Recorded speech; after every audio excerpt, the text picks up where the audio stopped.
You have been playing Mario games your whole life, but you probably never realized that you were technically committing crimes against the citizens of the Mushroom Kingdom every time you broke a brick.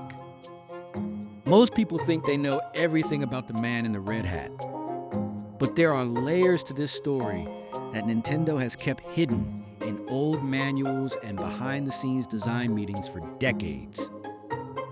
Mario is the most famous face in gaming history.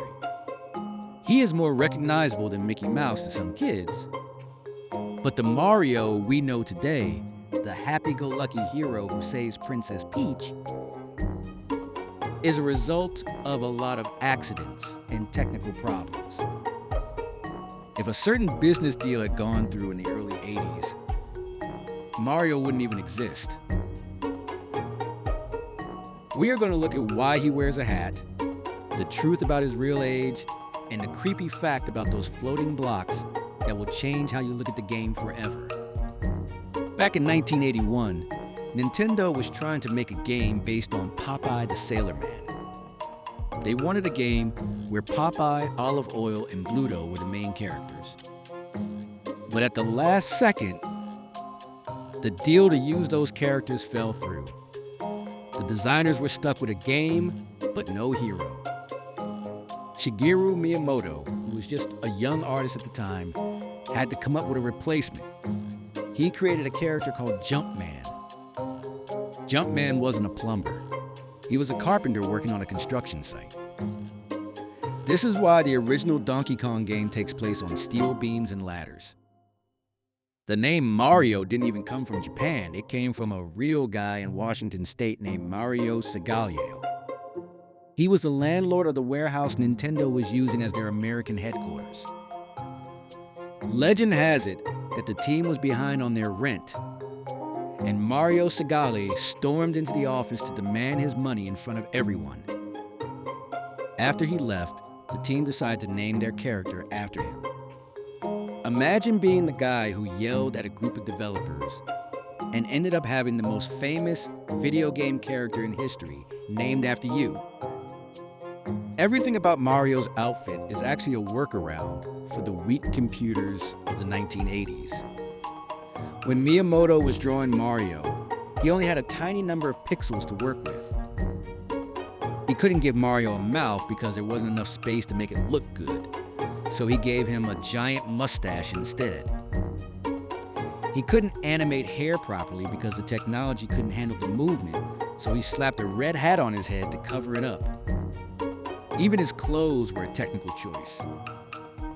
He wears overalls so that you can see his arms moving against his body.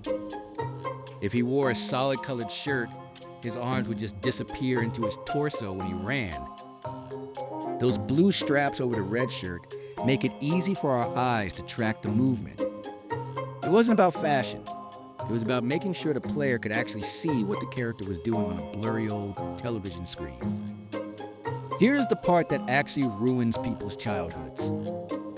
If you open the original instruction manual for Super Mario Bros. On the NES and turn to page 2, it explains the story of the game. It says that the Koopas are actually black magic users who turn the inhabitants of the Mushroom Kingdom into stones, bricks, and even plants. That means every time Mario smashes a brick with his fist, he isn't just getting coins. He is technically ending the life of a transformed mushroom person. And speaking of smashing blocks, there is a huge myth that Mario hits the blocks with his head.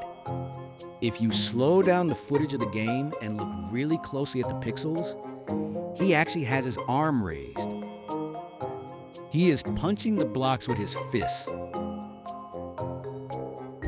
People have argued about this for 30 years, but the official concept art and the high-definition models in newer games prove it once and for all. Mario has a very strong right hook, and his skull is perfectly fine. As Mario became a superstar, a weird problem started to show up in the games. The developers wanted him to be the ultimate hero. But if you look at how he treats his brother Luigi, things get a bit dark. In Mario Power Tennis, if Luigi wins a trophy, Mario walks up to congratulate him, but then intentionally stomps on Luigi's foot and grinds his shoe into it. There are several games where Mario seems to be jealous of his younger brother's success. Luigi is actually taller, can jump higher, and in many games, he is faster. Mario is the face of the company, but Luigi is arguably the better athlete. This creates a strange tension in the lore. Is Mario a nice guy, or is he a massive egomaniac who can't handle someone else being in the spotlight? Even his relationship with Donkey Kong is complicated. In the game Donkey Kong Jr., Mario is actually the villain. He puts Donkey Kong in a cage and hides the key, making the baby gorilla the hero who has to save his dad. It is the only game where Mario is officially the bad guy. People always assume Mario is a middle-aged man because he has a mustache and a bit of a belly, but Shigeru Miyamoto revealed in an interview that Mario is actually only 24 or 25 years old. He is a young man in his mid-20s. It turns out he just has a very stressful life that makes him look a bit older. Think about it. He has worked as a carpenter, a plumber, a doctor, a professional golfer, a race car driver, and a soldier.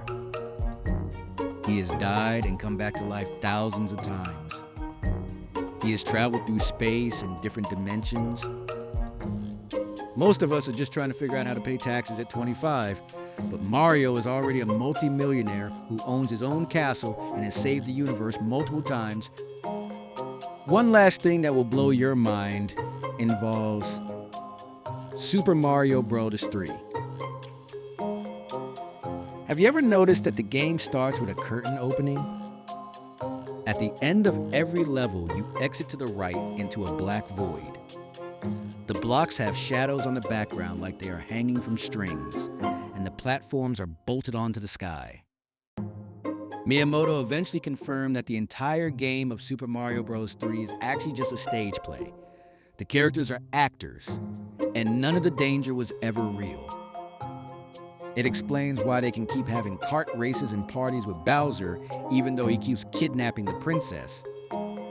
They are all just friends who work in the same acting troupe.